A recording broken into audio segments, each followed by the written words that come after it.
Here is Elizabeth's backstroke above water. So you're doing gutter start, which is good when you don't have a pad in, getting up and out of the water. Looks real good. Good dolphin kick underwater. Breakout timing looked really pretty good. Nothing off on that. Having a really pretty good rhythm going on. She is taking a little bit of a peek back into here. We need to make sure that you really work on keeping that head nice and still.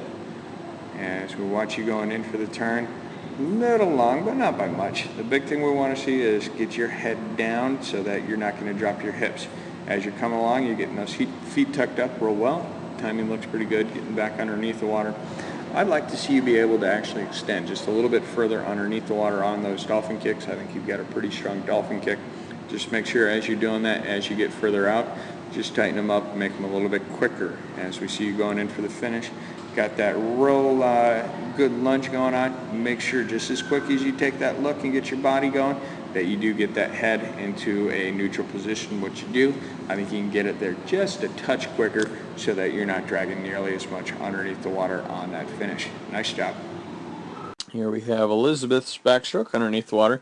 Does a really good job of getting set up, not utilizing the touchpad, grabbing the gutter. I would like to see you actually eventually get used to grabbing the bar, being able to set those toes up right underneath the surface, so then you have a higher starting point on your backstroke. But when you don't have a good non-slip pad, or when you're having to use just the tile wall, it is a much better idea to go ahead and do that gutter start. You do a very good job of getting your body out of the water, angling yourself straight forward with those hands.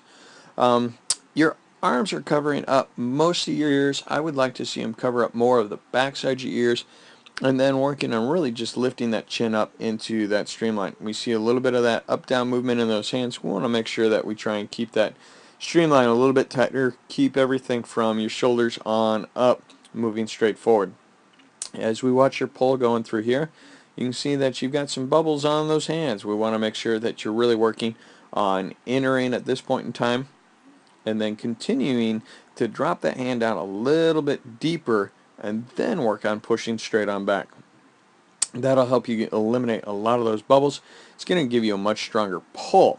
By the time you start to get into that finish there at the very end of the stroke, you're going to actually be rotating onto that other side, so your finish is going to be a lot shallower than what you are currently doing.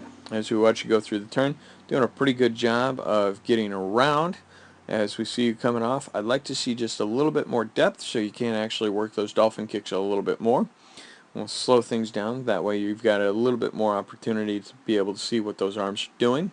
That left arm, we've got a really good angle to be able to see everything that you're doing there. And as soon as that hand enters right at that point in time, you're just getting right into that pull. You want to think about entering and then work on digging down just a little bit deeper so we can get rid of all of those bubbles.